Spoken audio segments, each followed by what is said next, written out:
dan menjawab salam dari Nabi Sulaiman. Lalu Nabi Sulaiman bertanya, "Apa yang menyebabkan engkau berada di dasar laut ini?"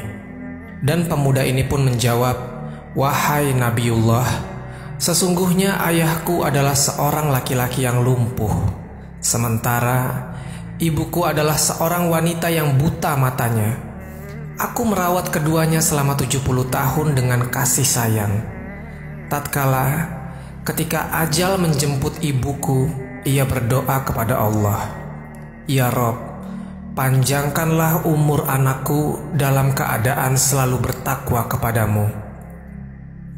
Tak lama dari itu, ayahku pun meninggal dunia dan ia sempat berdoa kepada Allah, 'Ya Rob, tempatkanlah anakku ini di tempat yang tidak ditemukan oleh syaitan.'"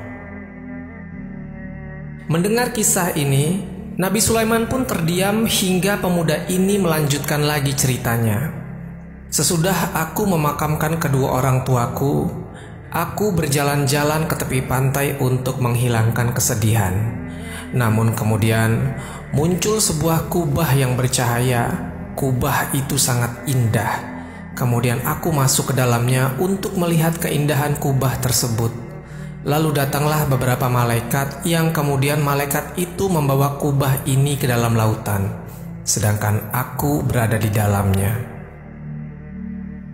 Lalu Nabi Sulaiman bertanya kepada pemuda ini, "Pada zaman siapa engkau mendatangi pantai ini?" Pemuda ini menjawab, "Aku ke pantai ini pada zaman Nabi Ibrahim alaihissalam." Dan Nabi Sulaiman pun terkejut lantaran pemuda ini berasal dari 1400 tahun yang lalu, dan tidak terlihat bahwa pemuda ini sudah tua. Di rambutnya pun tak ada sehelai pun uban, bahkan kulit wajahnya pun tak terlihat ada keriput di sana. Dan pemuda ini hanya terlihat seperti antara umur 20 sampai 40 tahun saja. Teman-temanku seiman, kemudian Nabi Sulaiman makin penasaran. Maka ia bertanya kembali, "Lalu bagaimanakah kamu makan dan minum?" Dan pemuda ini menjawab, "Wahai Nabiullah, setiap hari datang kepadaku seekor burung yang membawakanku makanan sebesar kepala manusia, dan setiap aku memakannya, aku merasakan kenikmatan yang belum pernah kurasakan di dunia. Setelah aku makan, aku tidak lagi merasa kelaparan, haus, gerah, dingin, tidur, kantuk, dan sifat-sifat lain yang dirasakan manusia. Aku pun tak lagi merasa kesepian."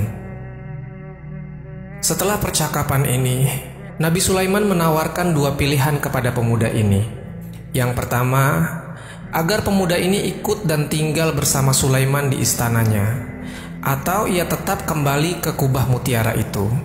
Akhirnya, tanpa ragu pemuda itu memilih untuk kembali ke dalam kubahnya dan kembali lagi ke dasar lautan. Akhirnya Nabi Sulaiman meminta kepada Asif ibn Barkhia agar mengembalikan pemuda itu dan kubahnya ke dalam lautan. Setelah Asif selesai berdoa, kubah tersebut itu pun hilang dari pandangannya.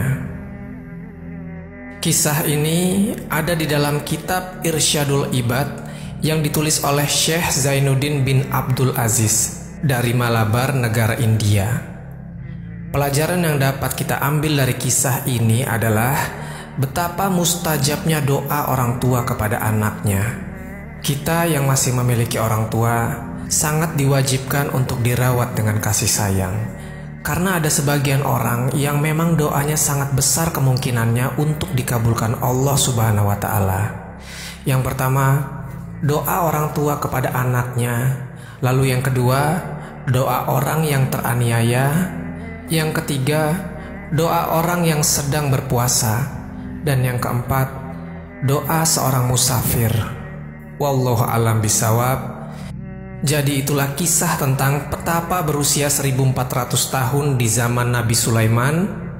Semoga kisah ini bermanfaat. Lebih dan kurangnya mohon dimaafkan. Yang benar datangnya dari Allah Subhanahu wa Ta'ala. Khilaf ataupun keliru itu datangnya dari saya pribadi sebagai manusia biasa. Sampai ketemu di kisah-kisah seru yang penuh makna selanjutnya. Saya akhiri, wassalamualaikum warahmatullahi wabarakatuh.